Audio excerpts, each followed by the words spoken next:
Hi guys, I'm going to walk you through the BMI calculator on Atlas.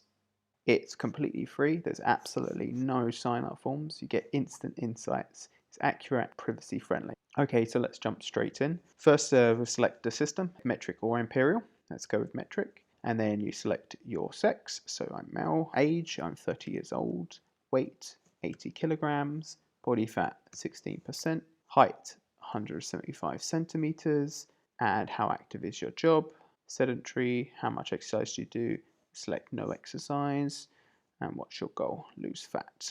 Click calculate, then you come to the results screen.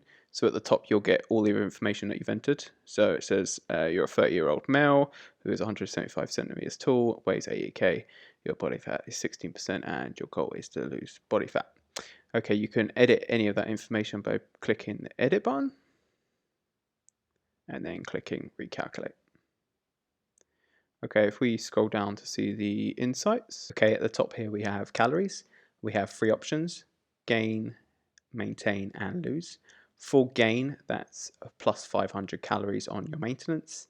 Maintain is your maintenance calories, and lose is minus 500 calories on your maintenance. Go to your macros. Again, this is the same logic with gain, maintain, and lose, the three options at the top, and that gives you your macros for those three options. Okay, if we scroll down further, you can see your TDE, which is your total daily energy expenditure for your daily and weekly calorific needs. BMR, your basal metabolic rate. Your RMR, which is your resting metabolic rate. Your BMI, which is your body mass index score. And your ideal weight, and that is a combination of 4 different formulas which give you an average ideal body weight. MMP, which is your max muscular potential, and that's a model by Martin Birken, which gives you an accurate estimate of your MMP at a body fat of 5%. Lastly, you have your body composition, which is your lean mass, lean percentage, fat mass, and fat percentage. Okay, I hope that was useful. As always, subscribe and hit that like button. Cheers.